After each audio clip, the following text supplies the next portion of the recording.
உங்களோட monthly medicines with 20% discount and free டெலிவரியோட வாங்கணும்னா உடனே சக்தி ஃபார்ம் ஆப்பை டவுன்லோட் பண்ணுங்க.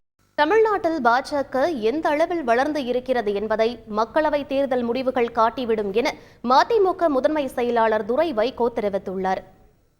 நீங்க உள்ளூர் வேட்பாளர் வெளியூர் வேட்பாளர்னாலதான் செயல்பட முடியாதுங்கிற எத்தனோ உள்ளூர் வேட்பாளர் இருக்கிறாங்க, செயல்பட்டுட்டாங்களா அப்படிலாம் கிடையாது.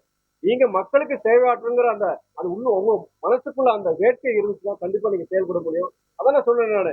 எனக்கு பொறுத்த வரைக்கும் ஒரு மனசுக்குள்ள ஒரு அச்சம் தான் இருக்கு. எப்படி நம்ம பூர்த்தி செய்ய போறோம், எப்படி இன்னைக்கு கண்டா வர சொல்லுங்கன்னு சொல்லி ஊருக்கு போஸ்ட் விட்டுருக்காங்க. அந்த மாதிரி நம்ம நமக்கு நாளைக்கு வந்துடக்கூடாதுங்கிற அச்சம் எனக்கும் இருக்கு. நம்மளுடைய அக்கா தமிழிசை அவங்களும் அவங்களுடைய ஆளுநர் பதவியை ராஜினாமா செஞ்சுட்டு வந்துருக்கு. இதெல்லாம் ஸ்டால்வர்ட். அக்கா பொறுத்த வரைக்கும் அவங்க பல வருஷமா பாஜக தலைவியா இருந்தாங்க. இன்னைக்கு மறுபடியும் அந்த ஆளுநர் பதவியை ராஜினாமா செஞ்சு வந்திருக்கிறாங்க.